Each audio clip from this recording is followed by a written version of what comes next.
Bonjour et bienvenue sur ma chaîne Cook and Love. Aujourd'hui, je vais vous faire des gâteaux à l'abricot et à la noix de coco.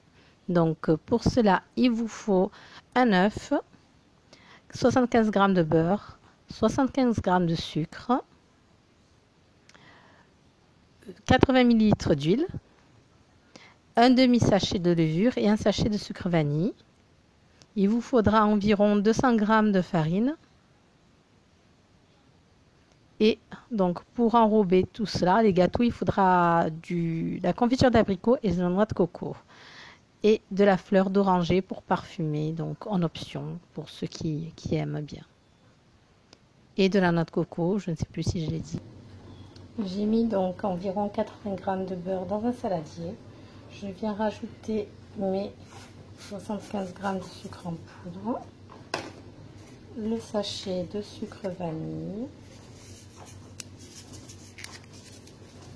Et ensuite, je vais venir travailler tout ça à l'aide d'une cuillère en bois pour mélanger tout ça. Alors voilà, le sucre vanille. Et je vais venir bien mélanger ça avec, dans un premier temps, ma cuillère en bois parce que le beurre n'est pas, je ne l'ai pas laissé se ramollir.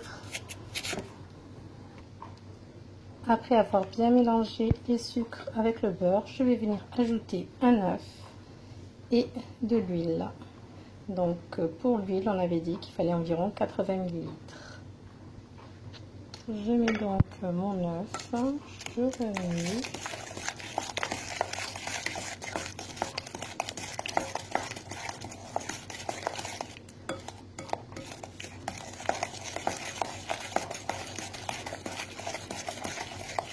Ensuite, je vais venir remuer avec le fouet, ce sera beaucoup plus pratique.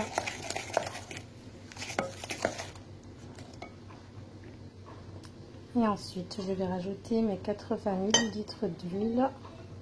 Je vais venir de nouveau mélanger avec le fouet. Donc, il vous faudra ensuite 200 g de farine dans lesquelles je vais ajouter la moitié. Plus tard, je me suis trompée. Il suffit simplement de la moitié d'un sachet de sucre, de levure chimique. Voilà, j'en ai à peu près la moitié.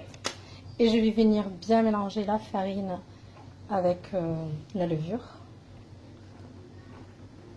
Voilà, puis je vais venir petit à petit mélanger ma farine avec ma préparation et mélanger donc au fur et à mesure. Donc là, je vais avoir besoin de mes deux mains. On se retrouve tout à l'heure.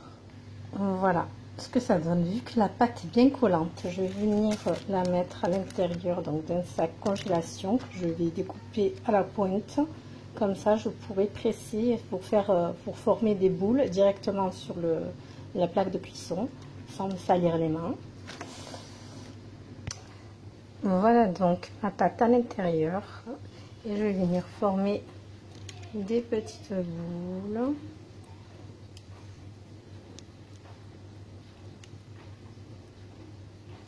Voilà donc mes boules, même si c'est pas vraiment des boules, c'est plutôt des, je sais pas, ils vont plutôt être plats.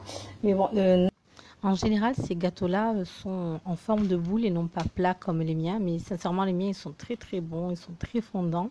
Donc, si vous voulez faire former des boules, on appelle ça normalement des boules coco, vous devrez rajouter plus de farine. C'est-à-dire, au lieu de mettre 200 g, mettre 250 à 275 g. Comme ça, vous pourrez former les... Peut-être qu'il aurait fallu que j'en rajoute un peu plus. Bon, ben, je vais les mettre à cuire et puis on verra le résultat. J'ai donc les mis au gâteau à cuire, donc au four thermostat 170 degrés pendant 10 minutes. Pendant ce temps, je vais préparer le sirop dans lequel je vais plonger mes boules coco quand ils seront cuits. Donc, je vous ai dit qu'il va falloir un peu de fleur d'oranger pour donner un peu du goût, si vous voulez aromatiser ou pas votre confiture. Donc la noix de coco et la confiture d'abricot. Vous pouvez mettre aussi de la confiture de fraise, c'est vous qui voyez. J'ai mis 2 bonnes grosses cuillères de confiture. Bon, après c'est vous qui voyez, hein. S'il n'y en a pas assez, ensuite vous en refaites. Donc moi j'ai mis 2 bonnes grosses cuillères de confiture. Je vais rajouter un petit peu d'eau de fleur d'oranger.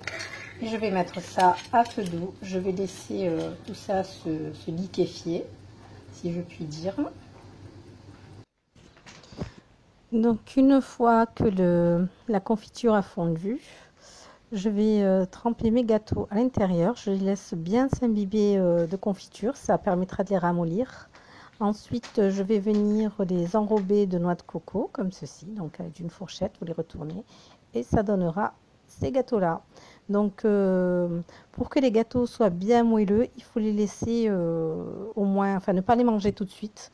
L'idéal, ce serait de manger le lendemain. Vous verrez qu'ils seront hyper fondants. Donc voilà, si vous faites cette recette, laissez-moi vos commentaires pour me dire si c'était bon ou pas. Bon appétit et à bientôt sur ma chaîne Cook and Love. Bye bye!